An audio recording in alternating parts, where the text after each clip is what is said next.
Hi everyone, ಇವತ್ತು ನಾವು ಹೆಸರುಕಾಳು ದೋಸೆನ ಮಾಡೋದನ್ನು ನೋಡ್ಕೊಳ್ಳೋಣ. ಇಲ್ಲಿ ನಾನು ಹೆಸರುಕಾಳು ನೆನೆಸಿಟ್ಕೊಂಡಿದ್ದೆ ರಾತ್ರಿ ಇಡೀ.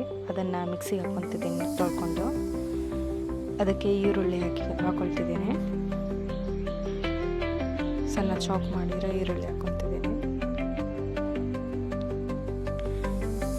ಇದಕ್ಕೆ ಕೊತ್ತಂಬರಿ ಸೊಪ್ಪು ಹಾಕ್ಕೊತಿದ್ದೀನಿ, ಸ್ವಲ್ಪ ಹಸಿಮೆಣಸಿನ್ಕಾಯಿ. ನಾವು ಚಟ್ನಿಗೂ ಹಾಕೊಳ್ಳೋದ್ರಿಂದ ಖಾರನ ಇದಕ್ಕೆ ಸ್ವಲ್ಪ ಹಾಕ್ಕೊತಿದ್ದೀನಿ. ಇದಕ್ಕೆ ಸ್ವಲ್ಪ ರವೆ ಹಾಕ್ಕೊತಿದ್ದೀನಿ. ಈಗ ಚೆಂದ ಮಿಕ್ಸ್ ಮಾಡ್ಕೊಳ್ಳೋಣ. ಈ ಥರ ತರಿಯಾಗಿ ಬರೋದಿದು. ಸ್ವಲ್ಪ ಉಪ್ಪು ಹಾಕ್ಕೊತಿದ್ದೀನಿ ಟೇಸ್ಟ್ಗೆ. ಈಗ ಇದಕ್ಕೆ ಸ್ವಲ್ಪ ಅಕ್ಕಿ ಹಿಟ್ಟು ಮಿಕ್ಸ್ ಮಾಡ್ಕೊತಿದ್ದೀನಿ. ಅಕ್ಕಿ ಹಿಟ್ಟು ನೀಟಾಗಿ ಮಿಕ್ಸ್ ಮಾಡ್ಕೋಬೇಕು, ಗಂಟೆಲ್ಲ ಉಳಿಬಾರ್ದು. ಈ ಥರ ಆಗುತ್ತೆ ಟೆಕ್ಸ್ಚರು. ಈಗ ಬಿಸಿಯಾದ ತವ ಮೇಲೆ ಹಾಕ್ಕೊಂಡ್ರೆ ಟೇಸ್ಟಿಯಾದ ಹೆಸರುಕಾಳು ದೋಸೆ ರೆಡಿ. ಇದು protein, vitamin, mineral rich food.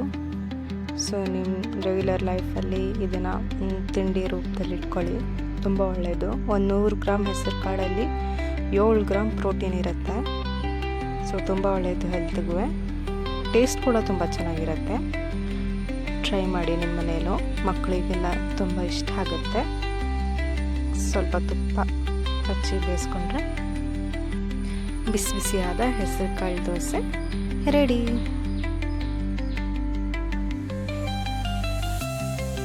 ನೀವು ಕೂಡ ಟ್ರೈ ಮಾಡಿ. ಹಾಗೆ ಈ ವಿಡಿಯೋನ ಲೈಕ್ ಮಾಡಿ, ಶೇರ್ ಮಾಡಿ ಹಾಗೂ ಸಬ್ಸ್ಕ್ರೈಬ್ ಮಾಡಿ. Thank you.